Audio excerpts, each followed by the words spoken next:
திங்கட்கிழமை புதிய பெலனும் உற்சாகமும் தரும் வல்லமையுள்ள ஜெபம். அன்புள்ள பரலோக பிதாவே, இந்த புதிய வாரத்தின் முதல் காலை வேளைக்காக உமக்கு ஸ்தோத்திரம். கடந்த வாரத்தில் எங்களை பாதுகாத்து இன்று ஒரு புதிய தொடக்கத்தை தந்ததற்காக நன்றி. ஆண்டவரே, இந்த வாரம் முழுவதும் நாங்கள் செய்யும் ஒவ்வொரு வேலையிலும் உம்முடைய வல்லமை எங்களோடு இருப்பதாக.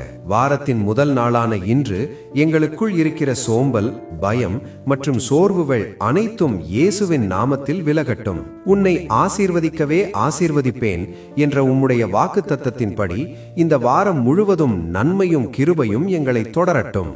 எங்கள் கையின் பிரயாசங்களை ஆசீர்வதியும். அலுவலகத்திலோ, தொழிலிலோ அல்லது வீட்டிலோ நாங்கள் செய்கிற காரியங்களில் மற்றவர்களுக்கு மேலாக எங்களை உயர்த்தி வைப்பீராக.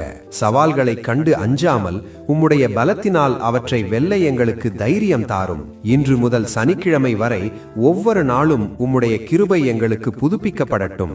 இயேசு கிறிஸ்துவின் வல்லமையுள்ள நாமத்தில் வேண்டுகிறோம் நல்ல பிதாவே, ஆமேன். இன்றைய வாக்குத்தத்தம்: கர்த்தர் நித்தமும் உன்னை நடத்தி மகா வறட்சியான காலங்களில் உன் ஆத்துமாவை திருப்தியாக்கி உன் எலும்புகளை நிணமுள்ளதாக்குவார்.